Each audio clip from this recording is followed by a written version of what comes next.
My name is Håkan. Håkan Persson. I am the CEO of Neonode.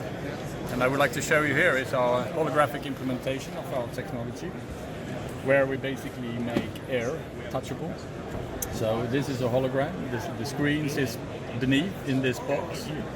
There is a mirror here from a partner of ours from Japan, Asukanet, which basically tilts the image into the air. Our sensors implemented that in the box, making that air image touchable. So if we go back to the top, you have some different demo applications. One being medical, for instance. So here we can make the air touchable, and you can control functions in the system by basically touching air, which is obviously very important within the medical space.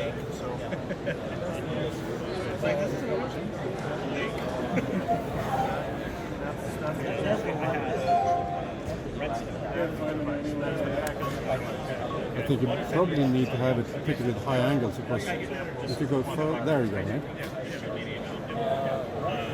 But now you lose it, right? This is how the technology works. We start with a substrate, and actually we bond at the edge here. Every second is a VCSEL, a vertical cavity surface-emitting laser, and every second die here is a photodiode. So they are separated with 7 millimeters. They're wire bonded and they're glued to the substrate.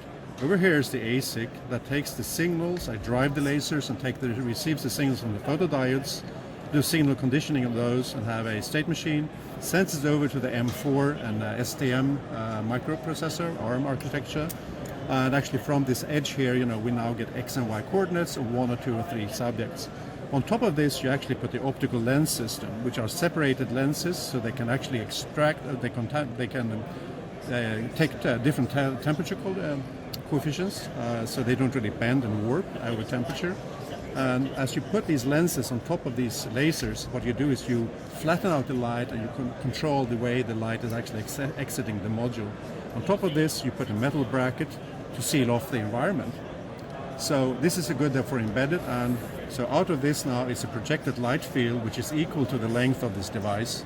That can handle now anything coming into this light field will reflect light, that shoots out, bounces back into it, and you do simple triangulation to understand where the coordinates are of the objects. So we do the ASIC, and we buy the STM micro. Actually the ASIC is produced by STM as well, but it's defined by us. So that's how we do it. It's a pretty high tolerance, very high accuracy optical system, but when you buy it, it's basically plug and touch. It comes out like HID, with a USB HID profile, so it's plug and go for Microsoft and Android. Alternatively, ISO I2C bus, where you can also use for industrial applications. So plug and touch, that's how we play it.